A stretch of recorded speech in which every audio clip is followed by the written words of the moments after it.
I was born in Port Barre, Louisiana, and just imagine November 2nd, 1929, just a couple of days after the greatest financial crash in the world. It must have been a real happy sight to a family that was struggling for a living at the time. My mom and dad already had 2 boys. We lived in Port Barre for, well, until right at World War II. I can remember my young days there. Family was in dire straits for most of the time. Just thinking back, we had no electricity, no running water, no sewage. My dad was mayor of the town as far back as I can remember. He was mayor of Port Barre. And I recall back in 1939, he finally managed to get electricity into town, which changed matters completely. I mean, my God, we had electric fans, electric lights, and a refrigerator, and things like that, which we never had enjoyed before. I went to Lafayette High. At that time, we had our high school system, our grammar school system consisted of an 11th grade regimen instead of the 12th year that we had now. So I was 16 years old, started school at Lafayette High, and of course then graduated 3 years later in 1946. My high school years were wartime years. I can remember the rationing, the shortages, but we had no sporting events to speak of because the paraphernalia needed for most sporting events was simply not available. And the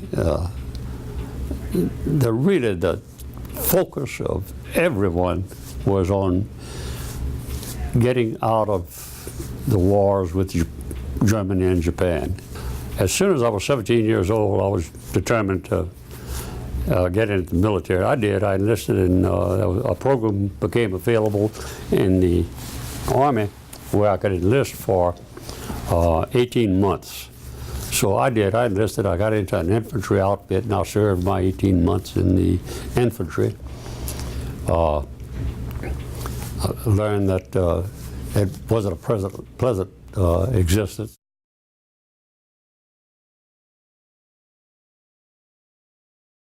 Got out of the Army in 1947. Immediately went back to SLI, and I was pursuing an engineering course. I was interested in electrical engineering. And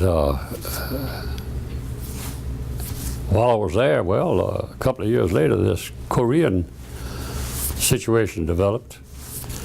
I was confronted then with a prospect of getting back in an infantry company as an infantry soldier, and I didn't really look forward to that. It was August. Well, I think the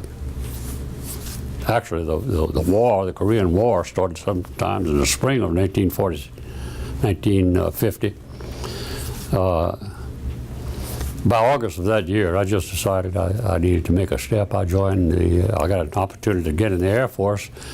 The Army kindly agreed to give me a discharge in order to allow that, and I did. I enlisted in the Air Force on a 4-year commitment, really to avoid getting back in the infantry. And I spent 4 years. The Air Force immediately put me into electronics school, so that was not bad. I got 9 months of intensive electronics education. Left there and was stationed in Eglinfield, Florida.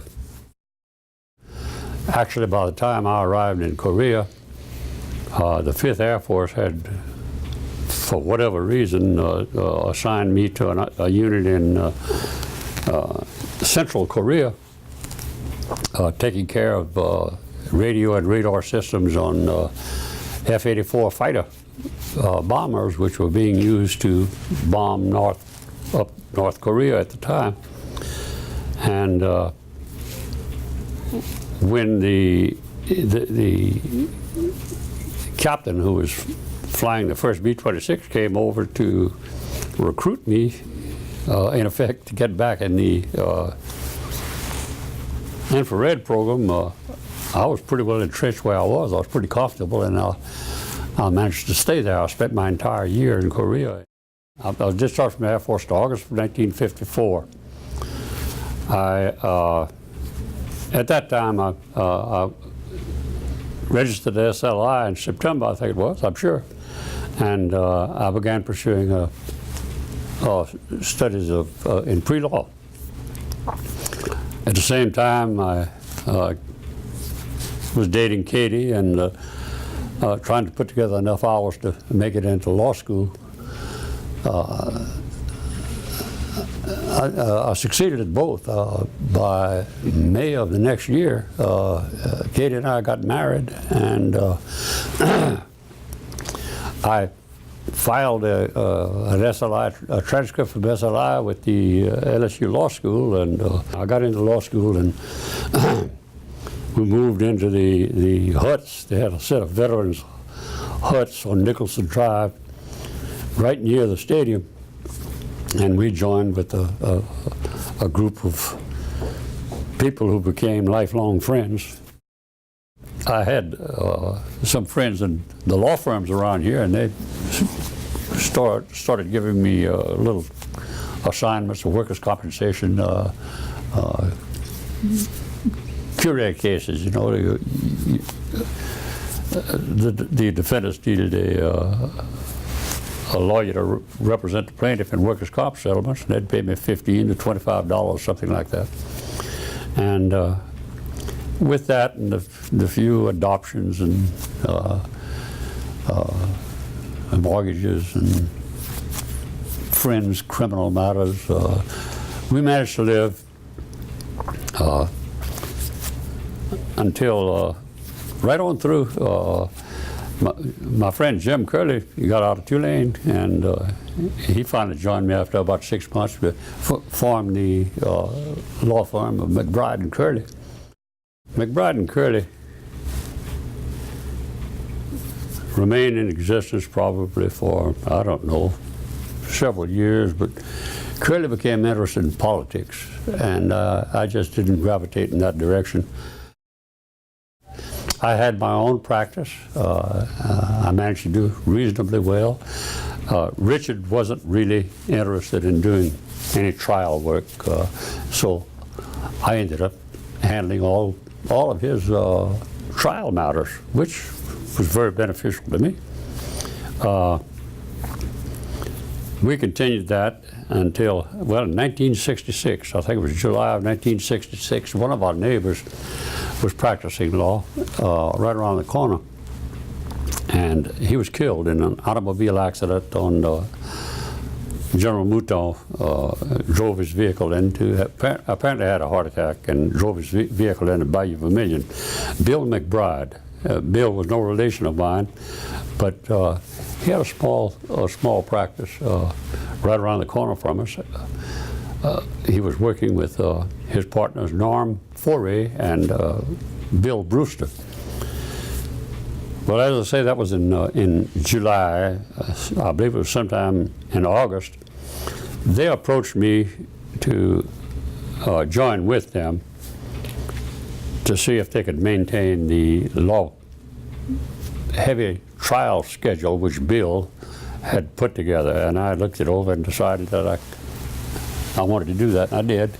I moved out of my office, joined with them around the corner in the law firm of McBride and Brewster. The law firm of McBride and Foray evolved into McBride, Foray, Rosai, and Leonard. I guess 3 or 4 years after Norm and I got together, after Bill Brewster had died, rather, Glenn Rosai joined us, and we continued our practice. And I think it was around probably the early 1980s, We were joined by Jim Leonard, and we changed the firm name to McBride, Foray, Rosa, and Leonard. I started doing quite a bit of industrial defense work in addition to the plaintiff practice which I had developed early on. The practice was moving along quite well. We picked up a couple of insurance companies doing defense work, and it got to where I was concentrating more on industrial accident work and gravitating into a sort of a specialization in the defense of electrical utility accident cases.